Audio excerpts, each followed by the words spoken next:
Baruchim haboim. Welcome everyone. We're about to begin Be'ezras Hashem together on Daf Mem Amud Beis at the very top. The Gemara begins with an incident that took place before Pesach, where wheat became filled with water. Says the Gemara, Hahu arba dechiti. There was a boat that was carrying wheat. The tova bechishta, and it sank in the river called Chishta. Rava lezvuni. Sharya Rava lezvuni the Nochrim. Rava paskind that it's mutter to sell this wheat before Pesach to Nochrim. Eisvei Rabbe bar Ilevai leRava. He asked Rava the following question: Beged she'ovad b'kilayim. In regards to a beged that, literally it says that the chut of the kilayim, that means the shatnez, was lost, meaning it's not identifiable inside of the beged. One cannot identify where is this chut and what it is. The din is you cannot sell such a beged to a nochri.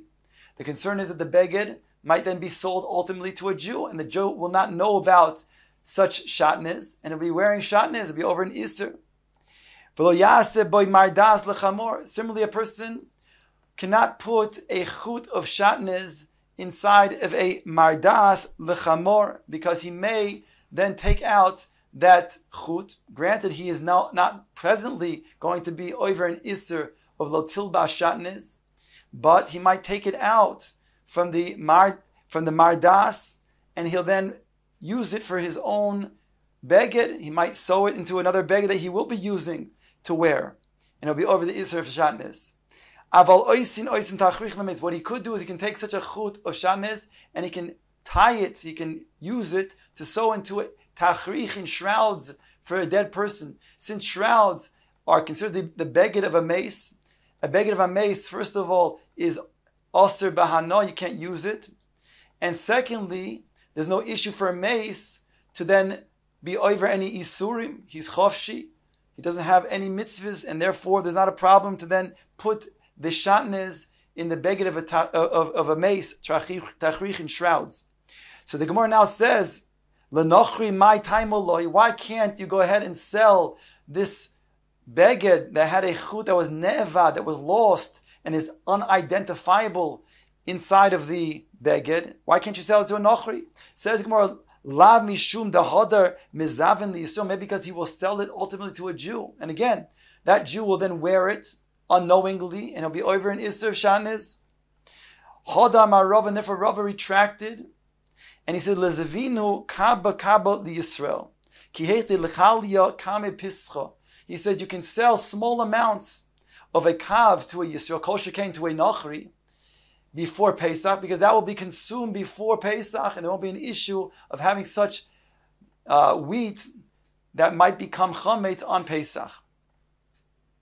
Tanu Abonon, the Gemara brings the following brisa in regards to a person who wants to then thicken the contents of what's inside of a pot. So what should he do? Tanu Abonon, ein mo'ilines hageder b'Pesach. One cannot do that by putting flour to thicken the contents of the pot on Pesach. However, v'haroitze sheyimlol noisin es hakemach ve'achar kach noisin es hachometz. What he could do, says the Tanakam over here, is he can go ahead and he can put the kemach, and then right afterwards put chometz, vinegar, and that will then prevent it from becoming chometz. V'yesh oimrim. The Brisa goes on to say, af noisin es hachometz ve'achar kach noisin es hakemach. You can even do it in the reverse order. You can put vinegar first, and then put the kemach. Ask the Gemara, man yesh oimrim, who is this opinion of the yesh oimrim that says you can even put first the vinegar, and it's now mixed with the contents of the pot, and then put the flour, and it's not a concern that the flour will then ultimately be led to an issue of chametz. Rav Chizda Rabbi Yehuda, it's Rabbi Yehuda Desnan. It states in the following Mishnah.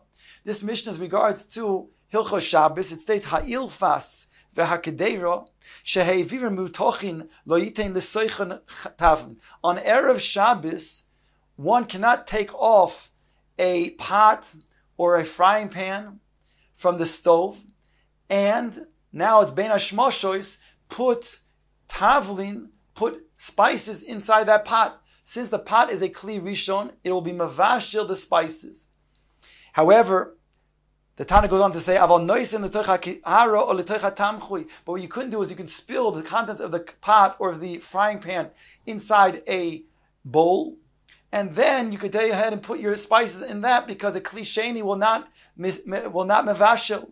We're talking about where it's not a thick substance.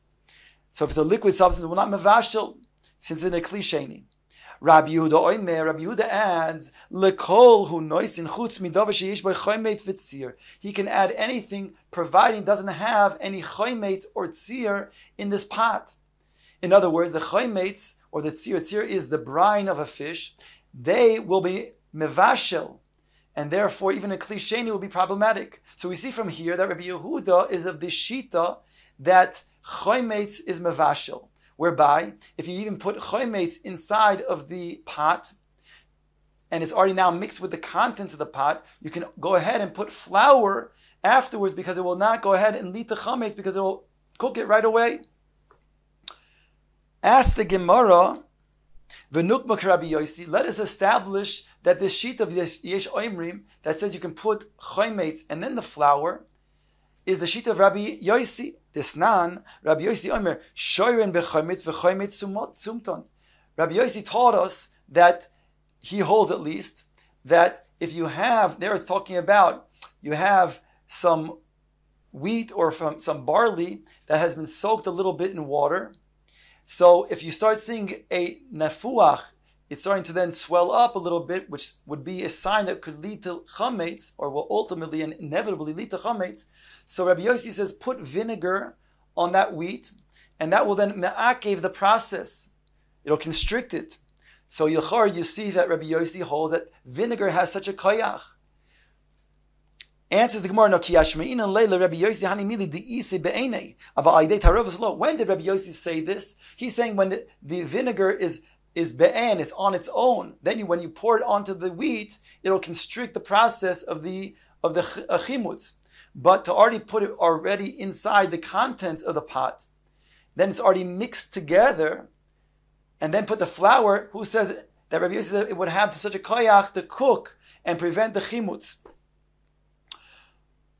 Ula Omar echad ze ve'echad ze aser. Ula is the opinion that both putting the chometz first and then the flour, or the flour and then the chometz even, is aser. In other words, he says you have to make a harchaka and say that even that is going to be aser.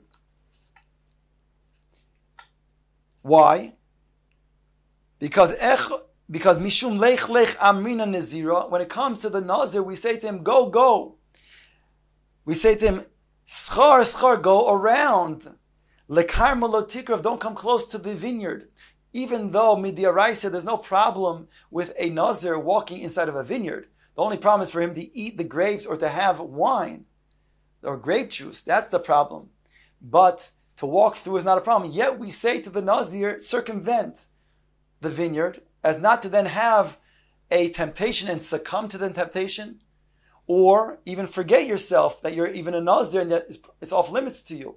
So in order to then make a harchaka, we say go around the vineyard, circumvent the vineyard. So too over here, we say don't even allow a person to put flour and then the vinegar, because maybe a person, we want to make a harchaka.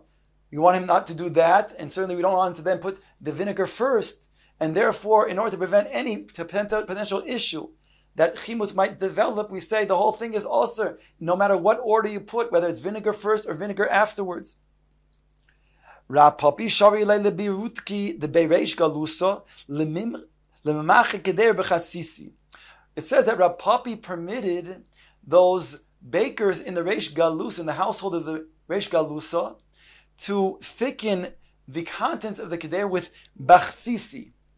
Rashi's bachsisi is the kemach that has been toasted, that has been put into an oven to toast. And he says you can go ahead and thicken the contents of the pot with that. They allow them to do that. Omar Rava said, Ika deshari ki milsa beduchte deshrichi avdi. Are you going to then allow this to be done in a place where there are avadim who are mezalzel in halacha and in mitzvahs, in isurim? By the way, Rashi explains that over here, as we just said, we're talking about those types of flours that are baked in an oven. But we saw in the previous daf, on daf lamed tes amud aleph, on the bottom, there it stated that one should not thicken his pot with using such type of flour, because maybe the flour is undercooked, it's not yet completely cooked, and therefore will lead to chametz. So take a look at Tosfos. Tosfos says, Rava machu le keder b'chasisi. Rava, this is going on the next line of the Gemara. We can read the next line first. Go back to the Gemara. The Gemara says, Ike da'amei Rava gufa machi le keder b'chasisi. Rava himself used such flour, the way we're explaining it, to then go ahead and thicken his pot. Now Tosfos asks, wait a second. Pirush Bakuntris, the Bam Tosfos, Pirush Bakuntris, Kimcha de Avishuna. Rashi learns that this is the kemach that one is roasting, is toasting rather, in an oven. And we said before that that's problematic because maybe it's not completely going to be cooked. The kosher frek Tosfos the holeil. It says over there on Lamed Tes Amud Beis, on the bottom, Asrinon, that it's also to use such kemach to thicken the contents of the pot. Nobody argues over there. So it's difficult that Rashi explains the Gemara this way.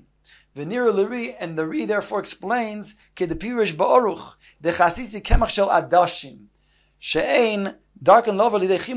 He's saying over here that we're talking about the flour that we're talking about is flour of adoshim, of lentils. That's what we're talking about, thickening the pot. To which the first lashon of the Gemara was saying that they allowed the baker to do this in the Reish Galus's house, to which Rava objected and said, but there are avodim in the Reish Galus's house who are mezalzil in isurim, and therefore they'll go ahead and easily go ahead and use this heter with maybe other types of flour. So he said you cannot even use what the l'chara seems to be flour of lentils. The second lashon says that Rava himself used the flour of lentils to thicken his pot, because there's no issue over here that the flour of lentil will then lead to chametz. The Gemara now brings the next Mishnah, which continues the subject of things that might lead to chimutz.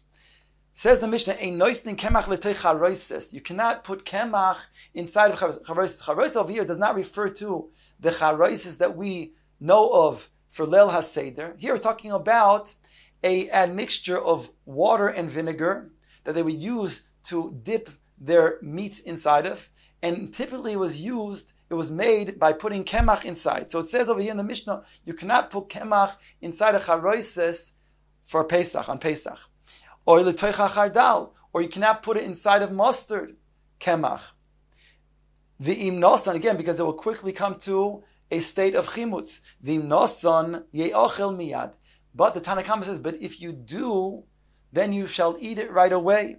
Rabbi Meir oiser. Rabbi Meir says it's oser. In other words, Rabbi Meir says that it brings such a quickening of chimutz that you can't even come to eat, you have to destroy it.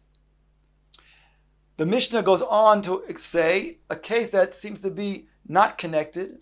Be'ez Hashem, we'll come to explain that later on, what is the connection in our Mishnah. But it starts talking about now the Korban Pesach itself. Ein mevashnes ha-Pesach, one cannot cook the Korban Pesach, lo b'mashkin v'lo b'mei peros, not only in water, as the Torah states, but one cannot cook the Korban Pesach with mashkin, which is with the Shiva mashkin, for example, wine or oil or honey. And you also cannot cook it with mei peros, the juice that comes from fruits. The Mishnah goes back to the subject of things that might lead to chimutz. The water that the baker uses, every so often he takes and he puts his hands inside of water, a bowl of water, to cool his hands off, so that those hands have some dough that are, some small piece of dough that are connected to his hands. So those particles then go into the water, and therefore yishpechu mipnei shehem machmitz. And the Mishnah rules that you have to throw out that water because it will come and lead to chametz. The Gemara now qualifies the machlokes that we had in our Mishnah. Omer Rav Kahana. Rav Kahana says machlokes l'toich hachardal. Aval l'toich hacharoises divrei hakol yisaref miyad. The machlokes in our Mishnah, he says, is only regards to putting flour inside the chardal, the mustard. Then everybody, including the Tanakam and the Chachamim, agree that you have to destroy it. However, putting flour inside charoises, there is already a machlokes. There the Chachamim say that you can go ahead and eat it. Whereas Rameir says it comes to chimut so quickly that you have to destroy, you have to burn it. Tanya Nami Hochi, the Gemara brings a brisa that also supports the way Rav Kahana explains this machlokes in the Mishnah. Ein noisnin kemach l'toich hacharoises. You shall not put kemach inside of the charoises. Vim nosan yisarif miyad. But if you did, then yisarif miyad. I want to go back because I realized I made a mistake in the way I explained the machlokes. The way Rav Kahana says is that he says when it comes to chardal, there's a machlokes. The machlokes, I don't know if I said this correctly, I want to repeat it. That the machlokes in the Mishnah is in regards to chardal. There, the Chacham say that if flour was added to chardal, to mustard, then you can go ahead and eat it. On that, Rav Meir says, no, it quickly comes to chimut and you have to destroy it. But Rav Kahana says, when it comes to charoises, everybody agrees, including the Chachamim, that you must destroy it. So now the Gemara says, there's a brayse that supports the way Rav Kahana is explaining this Mishnah, this machlokes. Again, Tani Nami Hochi, Ein noisnin kemach l'toich hacharoises. You cannot put kemach inside of charoises. V'im nosan yisarif miyad. But if you do, then you'd have to destroy it right away. L'toich chardal. But if you put kemach inside of mustard, then there's a machlekes. Rab Meir oimer yisarif miyad. V'chacham omrim ye'ochel miyad. It can be eaten right away. Says the Gemara, Omar Rav Huna b'rei Rav Yehuda, Omar Rav Nachman, Omar Shmuel. Halacha k'divrei chachamim. The halacha, Rav Huna b'rei Rav Yehuda says, name is Shmuel, is indeed like the Chachamim. Ask the Gemara, Amar le Rav Nachman bar Yitzchok, le Rav Huna b'rei Rav Yehuda. Rav Nachman bar Yitzchok, he asks the Balamemra, Rav Huna b'rei Rav Yitzchok, Rav Huna b'rei Rav Yehuda, on top of Mem Aleph Amar Aleph, Charoises ka'omar mar or hachardal ka'omar mar. What did you mean that to say that the halacha is like the Chachamim? Did you mean to say even in charoises? In other words, the Chachamim are arguing on Rav Meir in both counts, charoises as well as chardal, or only in regards to their machlokes in chardal, but in regards to charoises, even the Chachamim would agree with Rabbi Meir. Omar le lemay nafka mina. His response was, what does it make a difference? In other words, that in both counts, the Chachamim say that you can go ahead and eat it. It can be eaten. In other words, the Chachamim are arguing on Rabbi Meir on both chardal as well as charoises. He answers, Rav Kahana, the way Rav Kahana explains the machlokes. Again, the Rav Kahana explains the machlokes between the Chachamim and Rabbi Meir is in only regards to the chardal. But in regards to charoises, the Chachamim agree with Rabbi Meir. Do'omar Rav Kahana machluk the toich hachardal, aval the toich hacharois divrei hakol yisaref miyad. Everybody would agree that you'd have to burn it right away. Even the Chachamim would agree in charois you have to burn it right away. Omar lei lo shmiali, I didn't hear. Kloimar lo svirali, meaning I don't hold that to be true. I hold that the machlokes in the Chachamim and Rabbi Meir is on both when flour is added to chardal as well as charoises. And therefore the Chachamim, the halakha is like the Chachamim in both regards, that you can go ahead and it can be eaten in both cases. Omar Rav Ashi Kavosei, the Rav Kahana Mistabra. Rav Ashi comes along and says it's Mistabra the way Rav Kahana explained the machlokes. Again, that they're only arguing in regards to charoises. They're only arguing in regards to chardal again. But charoises, the Chachamim would agree that you'd have to go ahead and destroy the charoises. Mid'omar Shmuel, why Rav Ashi says that the machlokes is mistaber like Rav Kahana is explaining? Because Mid'omar Shmuel ain halach Rabbi Yossi. Because Shmuel himself said the halach is not like Rabbi Yossi. My lav tzimuti hudlot tzamit had chamui mechamo. That which Rabbi Yitzchak was talking about, Rabbi Yossi rather was talking about, we saw that on Lamites Amud Yomi Aleph. We saw that Rabbi Yossi said when there is letisa done with wheat or with barley, is partially soaked.